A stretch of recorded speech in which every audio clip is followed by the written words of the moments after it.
Hello friends, स्वागत है आप सभी का हमारे YouTube channel focus all exam पर। आज के इस वीडियो में हम लोग उत्तर प्रदेश पुलिस कांस्टेबल परीक्षा 2024 के लिए सामान्य हिंदी का प्रैक्टिस सेट नंबर 11 को कवर करने वाले हैं। इससे पहले हमने 10 प्रैक्टिस सेट लगा लिया है। अगर आपने उसे नहीं देखा है तो उसका लिंक डिस्क्रिप्शन में दे दिया जाएगा, आप वहाँ से देख सकते हैं। तो चलिए बिना देर किए इस वीडियो को शुरू करते हैं और देखते हैं आज का पहला प्रश्न क्या दिया गया है। तो सामान्य हिंदी का पहला प्रश्न 114 नंबर दिया गया है कि लोकोक्ति ठंडा लोहा गर्म लोहे को काटता है का अर्थ है। आपको इस लोकोक्ति का अर्थ बताना है कि ठंडा लोहा गर्म लोहे को काटता है। तो ऑप्शन यहाँ पर दिए गए और इसमें से करेक्ट आंसर बता दीजिए। तो यहाँ पर दिए गए ऑप्शनों में से करेक्ट आंसर हो जाएगा ऑप्शन नंबर ए, यानी क्रोधी को नम्र शांत कर देता है। अगला प्रश्न देखते हैं 115 नंबर। 115 नंबर दिया गया कि पंडिताई शब्द में कौन सा प्रत्यय लगा है। पंडिताई शब्द में कौन सा प्रत्यय लगा है ये आपको बताना है। तो ऑप्शन यहाँ पर दिए गए और इसमें से करेक्ट आंसर हो जाएगा ऑप्शन नंबर सी, यानी आई। अगला प्रश्न 116 नंबर के निम्न में से किस शब्द में अप उपसर्ग लगा है। अप उपसर्ग किस शब्द में लगा है ये आपको बताना है। तो ऑप्शन दिए गए और इसमें से करेक्ट आंसर बता दीजिए। तो इसका करेक्ट आंसर हो जाएगा ऑप्शन नंबर बी, यानी अपहरण। अगला प्रश्न है 117 नंबर की मानव शब्द में उपयुक्त भाववाचक संज्ञा का चयन कीजिए। तो मानव शब्द में उपयुक्त भाववाचक संज्ञा कौन सी है। तो ऑप्शन यहाँ पर दिए गए और इसमें से करेक्ट आंसर हो जाएगा मानवता। अगला प्रश्न है 118 नंबर। इसके बाद यहाँ पर 118 नंबर दिया गया कि दया शब्द का विशेषण रूप है। दया शब्द का विशेषण रूप बताना है। तो ऑप्शन यहाँ पर दिए गए और इसमें से करेक्ट आंसर हो जाएगा ऑप्शन नंबर ए, यानी दयालु। अगला प्रश्न है 119 नंबर की निम्नलिखित शब्दों में से पुल्लिंग शब्द है। निम्नलिखित शब्दों में से पुल्लिंग शब्द कौन सा है। तो ऑप्शन यहाँ पर दिए गए और इसमें से करेक्ट आंसर बताइए। तो इसका करेक्ट आंसर हो जाएगा ऑप्शन नंबर डी, यानी बुढ़ापा। अगला प्रश्न है 120 नंबर। तो यहाँ पर 120 नंबर देखते हैं। 120 नंबर दिया गया है कि किसका प्रयोग सदैव बहुवचन में होता है। तो ऑप्शन दिए गए और इसमें से करेक्ट आंसर हो जाएगा ऑप्शन नंबर बी, यानी दर्शन का प्रयोग। अगला प्रश्न है 121 नंबर की वे भ्रष्टाचार के प्रबल विरोधी थे। वाक्य सर्वनाम का कौन सा प्रकार है। तो वाक्य जो दिया गया है वो सर्वनाम का कौन सा प्रकार है ये आपको बताना है। तो ऑप्शन दिए गए हैं और इसमें से करेक्ट आंसर हो जाएगा ऑप्शन नंबर सी, यानी पुरुषवाचक सर्वनाम। अगला प्रश्न 122 नंबर की अपभ्रंश को पुरानी हिंदी किसने कहा। तो अपभ्रंश को पुरानी हिंदी किसने कहा है। ऑप्शन दिए गए और इसमें से करेक्ट आंसर बता दीजिए। तो इसका करेक्ट आंसर हो जाएगा ऑप्शन नंबर सी, यानी चंद्रधर शर्मा गुलेरी ने। तो अगला प्रश्न 123 नंबर देखते हैं। 123 नंबर दिया गया कि रवि नाटक खेलता है। इस वाक्य में कर्मवाच्य रूप क्या है। तो आपको बताना है इस वाक्य का कर्मवाच्य रूप क्या होगा ऑप्शन में से। तो जल्दी से इसका करेक्ट आंसर बता दीजिए। तो इसका करेक्ट आंसर हो जाएगा ऑप्शन नंबर बी, यानी रवि द्वारा नाटक खेला गया। अगला प्रश्न है 124 नंबर की दिए गए वाक्य में कौन से विराम का उपयोग होगा।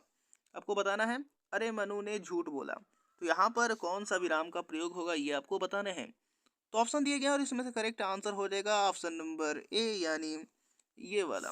अरे मनु, अरे की जगह पर यहाँ पर विराम चिन्ह और झूठ बोला यहाँ पर ये खड़ी पाई होगा। तो अगला प्रश्न देखते हैं 125 नंबर। इसके बाद अगला प्रश्न यहाँ पर 125 नंबर दिया गया कि राम की गाय चरती है। राम की गाय चरती है वाक्य में कौन सा कारक है। आपको कारक बताना है ऑप्शनों की सहायता से। तो इसका करेक्ट आंसर हो जाएगा ऑप्शन नंबर सी, यानी संबंध कारक है। अगला प्रश्न है 126 नंबर की ट वर्ग उच्चारण की दृष्टि से किस प्रकार की ध्वनि है।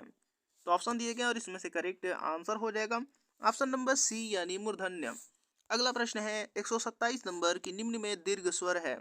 निम्न में दीर्घ स्वर कौन सा है। तो ऑप्शन दिए गए और इसमें से करेक्ट आंसर हो जाएगा ऑप्शन नंबर ए, यानी बड़ी ई। अगला प्रश्न है 128 नंबर की निम्नलिखित में कौन सा शब्द तद्भव है। तद्भव शब्द बताना है ऑप्शनों में से। तो इसका करेक्ट आंसर हो जाएगा ऑप्शन नंबर ए, यानी 14। अगला प्रश्न है 129 नंबर की राम सो रहा है। राम सो रहा है इस वाक्य में कौन सा क्रिया है। तो इसका करेक्ट आंसर बता दीजिए। तो इसका करेक्ट आंसर हो जाएगा ऑप्शन नंबर ए, यानी अकर्मक क्रिया है। अगला प्रश्न है 130 नंबर की राम चिट्ठी लिखता है।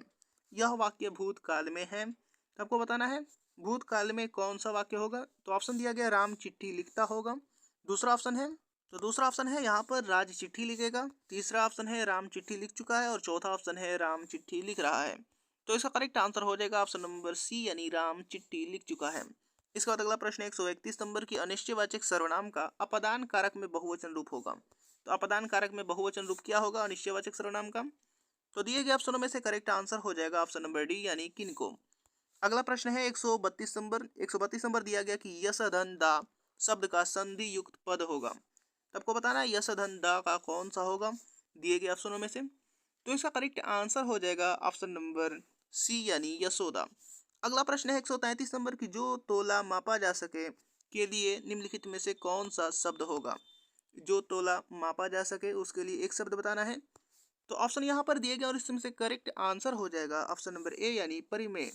अगला प्रश्न है 134 नंबर की निंदा शब्द का विलोम शब्द होगा। तो बताना है निंदा शब्द का विलोम शब्द क्या है। तो ऑप्शन यहाँ पर दिए गए और इसमें से करेक्ट आंसर हो जाएगा ऑप्शन नंबर डी यानी दूषण। अगला प्रश्न 135 नंबर दिया गया कि निम्नलिखित प्रश्न में 4 विकल्पों में से उस विकल्प का चयन करें जो दिए गए शब्द के पर्यायवाची शब्द का सही विकल्प नहीं है। आपको बताना है कि स्त्री का यहाँ पर पर्यायवाची कौन सा नहीं है। तो जल्दी से इसका करेक्ट आंसर बता दीजिए। तो इसका करेक्ट आंसर हो जाएगा दिए गए ऑप्शनों में से ऑप्शन नंबर ए यानी वाणी। अगला प्रश्न है यहाँ पर 136 नंबर की अंदर अंदर कढ़ाई में गुड़ पगना। आपको बताना है अंदर अंदर कढ़ाई में गुड़ पगना का अर्थ क्या है ऑप्शनों में से।